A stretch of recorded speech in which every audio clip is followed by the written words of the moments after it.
자, 벌써 33년 전이 됐습니다. 그 1983년도 우리 국민을 정말 깜짝 놀라게 했던 아웅산 테러 사건이 벌어졌었는데요.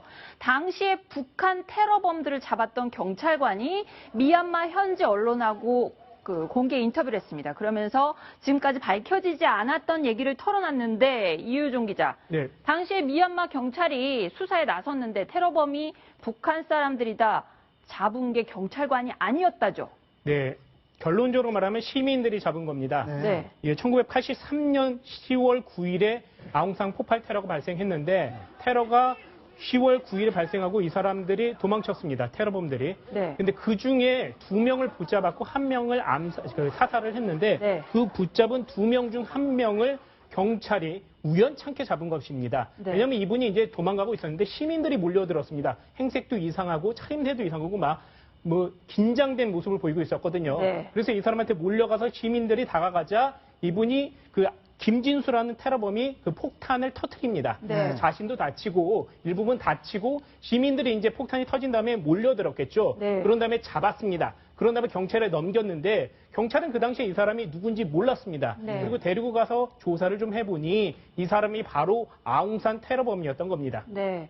당시 그 한 명은 그렇게 시민들이 우연히 잡았고 다른 한 명도 함께 그 현장에서 검거가 됐는데 그 이수희 변호사님 최근이라고까지는 그렇지만 2008년도까지 미얀마 감옥에서 살아 있었다죠? 그 테러범. 이름이 강민철인데요. 네. 이 사람에 대한 전직 외교관이 쓴 책도 나왔었습니다. 네. 그러니까 이 감옥에서 이제 무기징역형을 받고 미얀마 감옥에서 수감되어 있다가 2008년에 간암으로 사망을 했습니다. 네. 근데 그 사이에 이제 미얀마 저 아웅산 테러 이후에 다시 이제 남북 관계가 호전이 되는 상황에서 네. 그 전직 외교관이 그러니까 이 강민철 테러리스트의 그 존재는 북에서는 우리하고 관계없는 사람이라고 그러고 남한에서는 받아줄 수 없는 테러리스트고 네. 이런 사이에 끼인 사이에서 그러니까 북한에서 의식교육을 받고 본인은 저런 테러를 저지르고 자폭을 해야 했지만 살아남은 그 어정쩡한 존재로서 결국 그냥 어느 본인은 좀 한국행도 원했다고 하는데 네, 나중엔 그랬다고 하더라고요. 예, 받아줄 수 없는 상황에서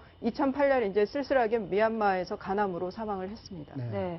그 어쨌든 정말 아찔했던 사건이었는데 미얀마 입장에서는 그 여상원 변호사님, 그 범인들조차 놓칠 뻔했던 황일도 의원님, 네. 범인들조차 놓칠 뻔할 정도로 미얀마 경찰 당국에 굉장히 허술했었나 봐요.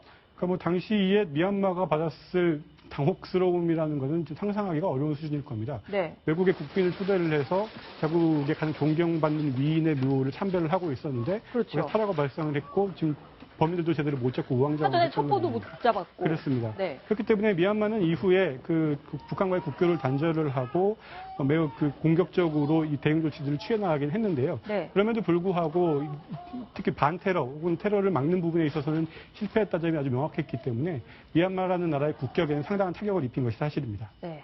네, 어쨌든 그 당시에 18명의 처관급이 서 있었죠. 그렇죠. 서 있었다가 수행을 했죠. 그중에 한 분만 빼고 돌아가셨어요. 네. 유일하게 살아남은 이기백 합참의장이 아마 부하 호위관의 도움으로 살아난 것 같습니다. 네. 그 호위관 지금 또 살아계셔서 당시를 증언했는데요. 저희와 통화한 내용을 한번 들어보시겠습니다. 나팔수가 그냥 시간이 돼서 주빈이 좀 늦게 오신다 그러니까 자기도 불안했던 모양이죠. 그러니까 한번 풀어봤는데 저희들도 이제 대통령이 오신 줄 알고 있었고 공작원들도 진원곡도 울리니까 터뜨려버린 거죠. 도저히 그 상황에 내가 살아있다고는 생각 못했어요. 그래서 발이 떨어지지를 않는 거예요. 들어갈까 말까 하다가 그 당시만 해도 우리 국왕이라는 거는 자기 상관이 죽었는데 자기가 살아남다는 게 싫다고 생각했기 때문에 어머니 죄송합니다 그러고 이제 간 거죠. 네, 바로 전인범 중장이 주인공인데요. 네. 그 당시에 말입니다. 예, 지금 보이는 저분입니다. 네. 저렇게 해서 이기백 합참의장을 구한 거죠. 그런데 말입니다. 저때 우리 정보당국이 미리 파악을 해서 전두환 대통령은 현장에 나타나지 않았죠. 만약에 전두환 대통령이 시해를 당했다면 어땠을까? 거기에 대해서도 전인범 중장이 이렇게 얘기합니다.